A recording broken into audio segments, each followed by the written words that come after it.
এই তোমাদের জন্য একটা প্রশ্ন আছে, বলতে পারলে আরো কুল পেরে খাওয়াবো। আরে বাজে প্রশ্ন না, শোনো তো আগে। বলো তো 5 কেজি লবণের মধ্যে 4.5 কেজি খেলে আর কতটুকু লবণ আছে? তুমি কি এত বোকা ভাবছো আমাদেরকে? কেন? 500 থাকে আর তো কি করে বলো? 5 কেজি লবণ হ্যাঁ 4.5 কেজি যদি খাই তাহলে আর কত থাকবে? হ্যাঁ কত? 500।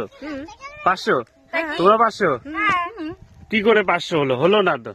বলো, তুমি কি বলো? তুমি বলো কি আমাকে? তুমি বলো। আচ্ছা বলো, 5 কেজি লবণ, হ্যাঁ সার এসে 4 কেজি খেয়ে ফেলেছে, আর কয় কেজি থাকে তাহলে? সার তো সবই খেয়ে ফেলেছে। পারলে না তোমরা। প্রশ্নটা করতে সার এসে 4 কেজি খেয়ে হ্যাঁ সার এসে 4.5 কেজি খেয়ে ফেলেছে, 4.5 কেজি খেয়ে ফেলেছে। বাকি গুলো রেখে দেবে? ও তাহলে আরো 1 কেজি থাকে। ও 1 কেজি খাবে না, খাবে না। সবই খেয়ে ফেলেছে। পারলে না। কুল পেরে তোমরা খাওয়াও এবার।